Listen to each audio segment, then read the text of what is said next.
foi chrétienne est historique. Elle est fondée dans l'histoire de l'humanité depuis le début du monde. C'est avant le siècle des Lumières, qui a commencé donc des années 1600-1700. On expliquait le monde avec une approche holistique. La théologie et les sciences étaient ensemble. On essaie toujours d'expliquer le monde que Dieu a créé. On était conscient qu'il y avait un dessein intelligent dans tout ce qui était fait. Mais à partir du siècle des Lumières, avec tous les philosophes, etc., on a commencé à tenter d'expliquer le monde sans Dieu. On a commencé à faire une sorte de divorce entre la religion puis la science.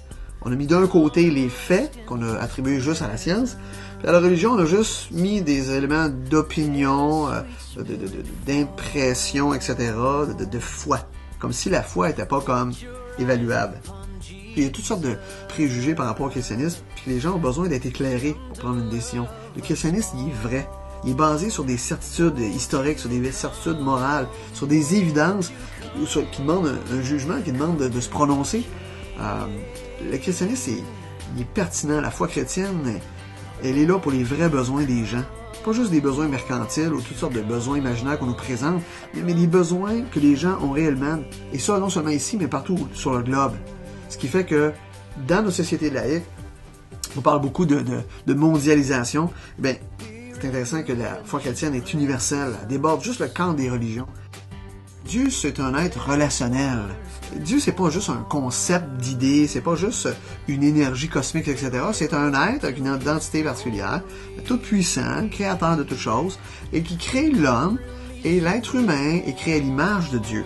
Et l'être humain, donc, vit cette communion. Maintenant, ce qui se passe, c'est que il y a une brisure de la relation, et la brisure arrive par le péché. Il y a révolte, ou à quelque part, on essaie de vivre autonome de Dieu, on veut vivre sans Dieu.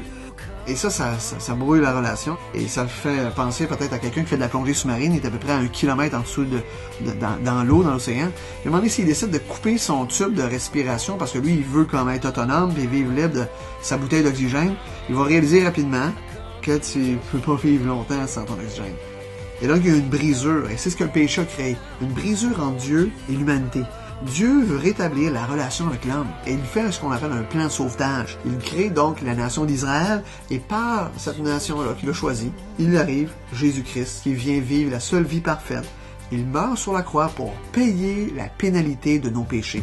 Les péchés méritent la pénalité, comme quand j'arbitre au football, puis qu'il y a un jeune homme qui fait quelque chose sur le terrain, il fait un face mask ou qui donne un coup de poing à un autre, je lance mon flag, il y a une pénalité. C'est pas parce que je les aime pas, c'est parce qu'à quelque part, il y a un élément de justice aussi dans le cadre du football, du hockey ou de n'importe quelle entreprise humaine. Maintenant, l'humain qui rejette Dieu invente d'autres alternatives. Et il pourrait y avoir autant de religions qu'il y a d'êtres humains sur la Terre, parce que la définition de la religion, c'est tout ce que l'homme essaye de faire pour atteindre Dieu.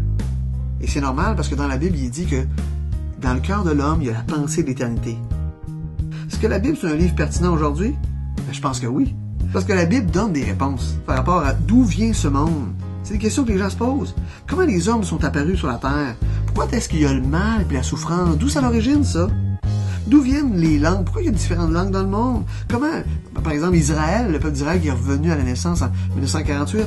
La Bible donne des réponses sur des questions d'ordre personnel ou métaphysique, comme par exemple, d'où est-ce que je viens? Où est-ce que je vais? Pourquoi est-ce que je suis sur Terre? Y a-t-il quelque chose après la mort? Est-ce que la vie vaut la peine d'être vécue? Y a-t-il quelqu'un qui m'aime à quelque part? Quelle valeur que je vais communiquer à mes enfants? Ça, c'est des questions qui sont là dans le cœur des Québécois. La Bible, c'est un livre de certitude et Dieu donne la parole de Dieu, la Bible, non pas pour que les hommes dominent sur les hommes, mais pour que l'homme puisse retourner à son Père céleste. La Bible répond aux besoins de l'homme, puis son plus grand besoin de l'homme, c'est Dieu. Et je vous en prie, lisez la Bible, puis jugez par vous-même, voir si vraiment la Bible est dépensée.